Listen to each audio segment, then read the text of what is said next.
Yo, what up everybody? So today I want to have a conversation with you guys about the possibility that Kaguya could actually return. And at first, when I first started hearing these different theories and kind of even considering the idea of it being possible, I always wrote it off because I'm like, there's no way in hell Kaguya would ever be brought back into the story. And I'll be the first one to tell you, I'm extremely biased when it comes to Kaguya. Like, when it comes to my top 3 Naruto characters that I absolutely hate, Kaguya is tied at number 1. Like, I hate Kaguya. Like, I hate Kaguya. I don't care what she was over in Japan. I don't care what the lore is and everything. When you just look at how she was introduced into the manga and you ask, what is a good character, and you look at the qualities of what makes a character good, and you look at the Naruto manga. If you look at the manga, she was a flat character, poorly written, and a waste of space. You could have taken her out the final arc and had Naruto and Sasuke seal away Madara,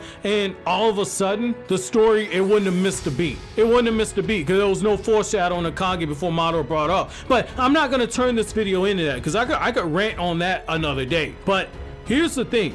I think we very well could see a possibility where Kaguya is brought back, or at least I think it's something that could be a red herring and tease. But with that being said, if you're an anime only viewer, I'm going to tell you guys right now, click off this video. Over 50% of the channel is spoiler free. It should be roughly 68% of the channel is spoiler free content. So I thank you for your support. If you want to check out the Boruto manga and do so in a way that is legal and not illegal, I highly recommend checking out the Manga Plus app that is run by Shonen Jump, where you get access to all of the, and this is not a sponsorship by the way, but you get access to all of the Naruto chapters, all of the Boruto chapters, and you pay $1.99 a month. Like, that is a freaking bargain. I personally have spent hundreds of dollars buying the Naruto manga volumes for over 10 years. Like, I've spent a small fortune on the Naruto manga. If they had something like this back in the day, I wouldn't even have done that. So I mean,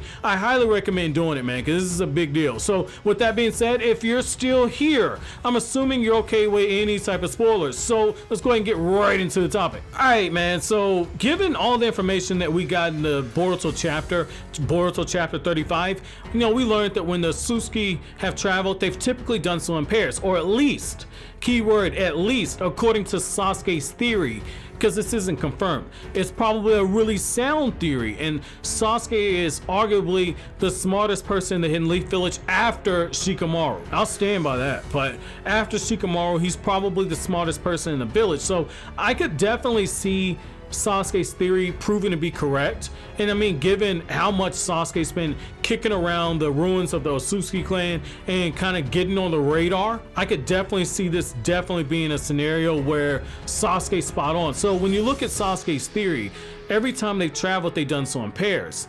And this has led to a lot of people thinking, well, was Urashiki actually Kaguya's partner? And I think that might be possible. But then when you look at this chapter, I mean, people are saying, oh, well, he touched the pattern right under Kaguya and it ended up being basically Jigen, or at least what it looks like Jigen is. I mean, and I'll touch on that later on, but I do think that when people start putting those connections in and looking at the fact that Jigen was powerful enough that he scared the living piss out of Sasuke, and he made Sasuke wish that he had Naruto with him, saying, I need to go warn Naruto, this is really bad.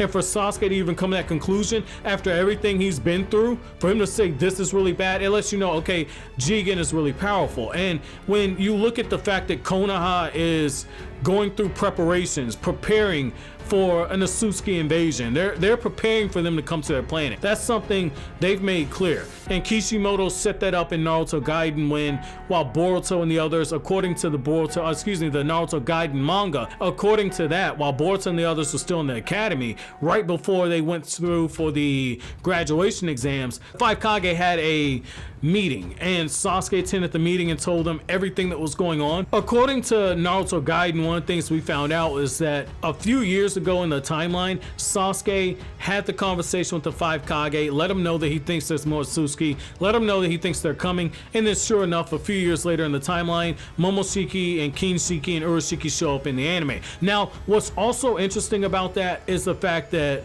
even after all of that, even after all that, Naruto still sees fit to work with somebody like Orochimaru and say, I really need you to come up with some science and study all this stuff, because we don't know when these people are coming, but we need to be prepared for it. Like, Naruto as Hokage is on some straight Batman stuff. He's having contingency plans built into contingency plans. And so when you look at that, one thing that makes me wonder is if we're about to face people who are several dozens of times stronger than Kaguya, and I'm going to that extreme because this isn't a Sasuke clan. There's a clan leader somewhere. In the anime and in the manga and in the, if I'm not mistaken, there was a Boruto anime novel that spoke of the fact that Momoshiki referred to the clan leader. So the fact that there is a clan leader and he's more powerful than Momoshiki and Kaguya, it lets you know that they're gonna need some real firepower on their side. Now, a big part of the reason I always discounted the possibility of Kaguya coming back is because damn near every theory I saw had people saying, well, Kaguya will fight on the side of Naruto and Sasuke, and I've always just threw up in my mouth at the possibility of it, because I'm like, that's the most shonen cliche BS ever. Like, if that happened, I legit rant. Like, I would legit probably punch my wall. Like, I hate the possibility of that. But given how powerful Kaguya is, I think that might be something that's on the table. I think that might be something that's on the table, and I think it really just comes down to where you guys fall on the possibility. If you think that Naruto and Sasuke have gotten drastically more powerful than Kaguya, then she can stay trapped in that ceiling that Naruto and Sasuke put her in. However, if you think that they haven't quite hit Kaguya's level of power, or if you think that they just need Kaguya there as an ally, that's also something we have to consider. I mean, this is something that, again, I think that the best way you can kind of explain it is if you have Orochimaru, and this might trigger some people, but I think the best way you can explain this would be if you had Orochimaru perhaps come up with some type of ninja tool or some type of whatever forbidden jutsu, whatever Orochimaru creates, to where he's able to actually control one of the Otsutsuki, and he's able to control Kaguya. Because when you look at Kaguya's abilities, like, Kaguya has some really overpowered jutsu. Like, she has some really overpowered attacks that can just flat out kill you if she hits you with. And so when you start taking that into account and the threat that they're getting ready to face, I think that Kaguya might have a role in that pending Otsutsuki invasion. In this chapter just really makes me think that this is definitely going to happen. But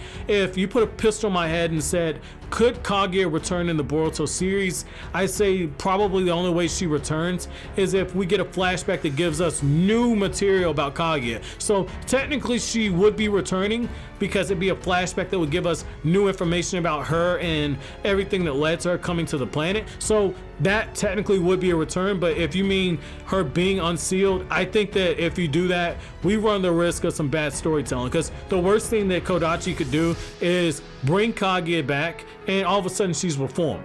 That completely walks back on everything with her character. Because if you look at it, Kaguya is very selfish. Kaguya wanted chakra. She wanted the chakra. She wanted everything taken back. If Kaguya got out, I would fully expect her to be in character and trying to steal the chakra from everybody, trying to have the Shinju tree recreated. I would expect something like that. But I want to know from you guys, number one, were you one of those people who always thought Kaguya would come back? And if you were, let me know why down in the comment section below. And if you're someone who is like me, who didn't consider the possibility until the release of Boruto chapter 35, let me know where you are on this perspective. Do you think this is a good idea? Do you think it's a bad idea? But as always, guys, if you like anything I had to say, don't forget to comment, rate, subscribe, and share. And never forget that Senju DNA is love, Senju DNA is life. Have an awesome day, guys.